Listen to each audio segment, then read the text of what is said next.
I want to bring in now Susan Constantine, because Susan is one of those people that knows more about what's happening than the rest of us. She's a trial strategy expert. She's a jury consultant, one of my favorite types of person in a courtroom.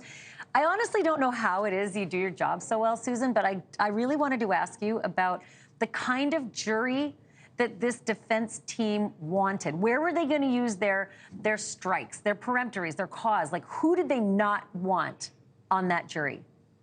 Well, the defense is not going to want anybody that has formed a very strong opinion. That is the number one thing. They don't want people with very strong opinions. They don't want people that are looking at presumptuous type of information and think it's a fact. You know, they're not looking for those people that are what we call more authoritarian jurors, those that are ones that are very easily be able to hire, fire, dismiss someone very quickly. They're usually people that are in high positions, or they're either managers or they're supervisors.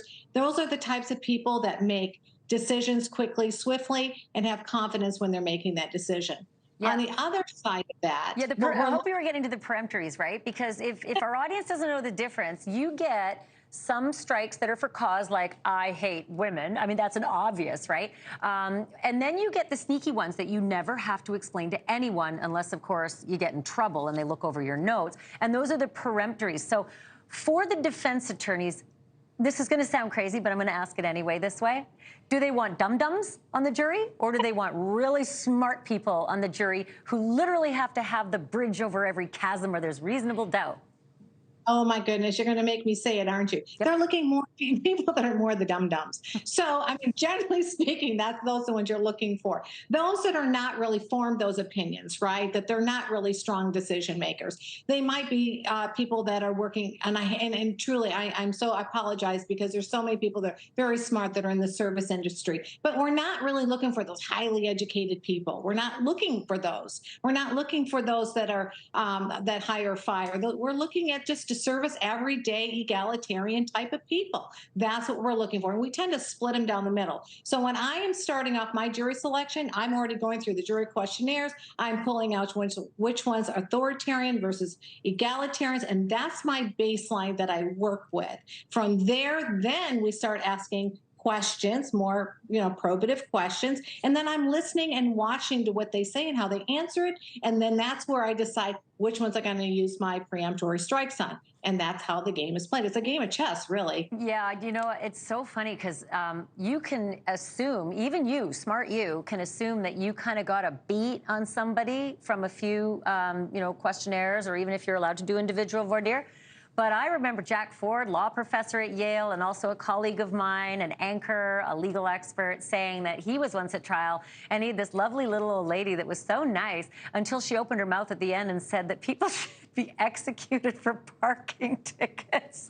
So, like, he had totally misread her, right? And that's kind of the fear of your profession. I'm sort of wondering, if you were talking to your, you're the client, you're hired by the defense attorney, and you're helping them decide which of these jurors you strike, which you don't. Would you give them advice on what the first thing out of their mouth should be on Wednesday when they do openings? Yes, I do.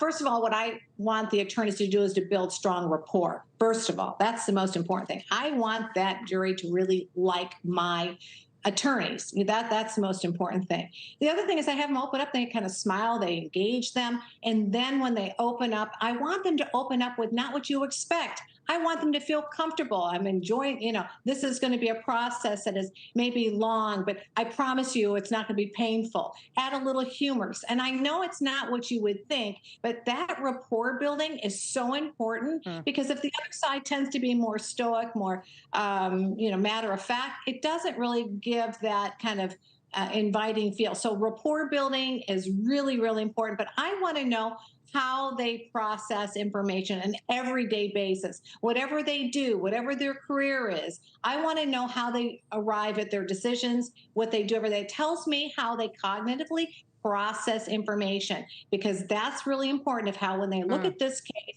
whether they are going to have that confirmation bias or not, if they're going to see it direct or indirect evidence and how they view it. You have to come back because I want to talk so much more about the escape and how you deal with that, because that is ugly. Those are bad facts, and they got to do something with it. So we start on Wednesday. I'm going to have you back. Will you promise to revisit? By the way, you look absolutely beautiful. Oh, you can come back tomorrow, too. Susan Constantine, thank you as always. Love your wisdom, and I love your contributions. Thank you.